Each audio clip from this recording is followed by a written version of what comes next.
በጀት ችግር አለ ሁለት ሶስት አንስታችኋል።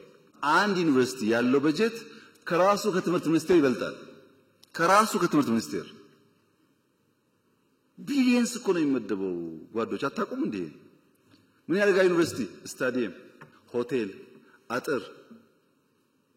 ለዚህ እኮ ዩኒቨርሲቲ ይቁም ያልነው። ዩኒቨርሲቲ ማለት የኮንዶሚኒየም ግንባታ ማህበር ማለት አይደለም። ለምሳሌ ጅማ ዩኒቨርሲቲ ጤና ላይ የሚሰራ ከሆነ ይሁን ሆስፒታል ይገንባ።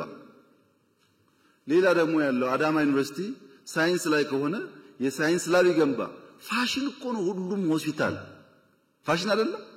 ይጥቀመው አይጥቀመው ሁሉ ስታዲየም፣ ሁሉ የሆነ አጥር ፓላስ ይመስል ይሄ ሁሉ ብር ይወጣበታል። እያንዳንዱ ዩኒቨርሲቲ የሚወስደው ገንዘብ ብትደምሩት የትኛውም ተቋም ኢትዮጵያ ውስጥ ያን የሚያክል በጀት የሚወስድ የለም። በተናጠል አትይዙ ጉዳዩን በድምር ነው ማየት ያለባችሁ። ከኛ ቋት ሲወጣ ምናሰላው በዛ መንገድ ነው። ሁለተኛ ሃይ ስኩል አግዙ ደግፉ የተባለው በቅንነት ለምሳሌ እንደሚያነሳው እውነቱን ነው። መታገዝ የሚፈልጉ ክልሎች አሉ። በአየር ጸባይ ምክንያት በስራ ባህል ምክንያት ብዙ የማይተጉ ክልሎች አሉ። ማገዝ አለብን። ግን ደግሞ እንደሚማወቅ ያለብን ነገር ፌደራሊዝም የሚባል ስርዓት ኢትዮጵያ ውስጥ ይኑር ያስፈልጋል ብለን ካመን ሃይ ስኩል ማስተዳደር የእያንዳንዱ ዞንና ክልል ስራ መሆኑን ማመን አለብን። ሃይ ስኩል ሲበላሽ የፌደራል ስርዓቱ ግን ፌደራሊዝም አብሮ አይሄድም። ይሄ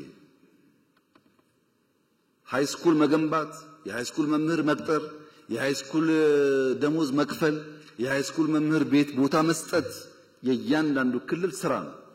ያን እንሻል ስንል ፌደራል ስርዓቱን ስለምናፈርሰው ሌላ ደግሞ ኮንሲኩዌንስ ያመጣል ማለት ነው።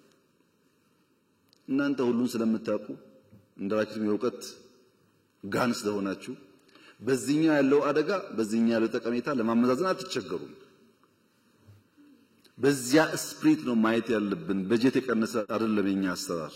ዩኒቨርሲቲ አካባቢ ያሉ ሰዎች እዚህም ካላችሁ እኔ እስካሁን ባየሁት ጥቂት ዩኒቨርሲቲ ካልሆነ በቀር አብዛኛው የሰፈር ልጅ ቀጥሮ የሰፈር ቲፎዞ አምጥቶ ፕሮጀክት ምናምን ኮሚሽን ብሎ ወንበሩን የሚያደላድል እንጂ ዩኒቨርሲቲ ግቢ እንኳን የሚያጸዳ ሰው ብዙ አላየሁም።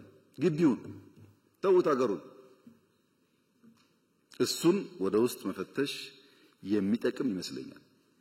ምን እያደረኩ ነው እኔ ብሎ ማየት ጠቃሚ ይመስለኛል። ሶስተኛው ማዕቀፍ እኛና እናንተ በጋራ ብንሰራባቸው በተናጠል አይደለም በጋራ ብንሰራባቸው የሚሻሉ ጉዳዮች ደግሞ አሉ። ኃላፊነት መውሰድ አለብን። ለነገ ትውልድ ኢንቨስት ማድረግ አለብን።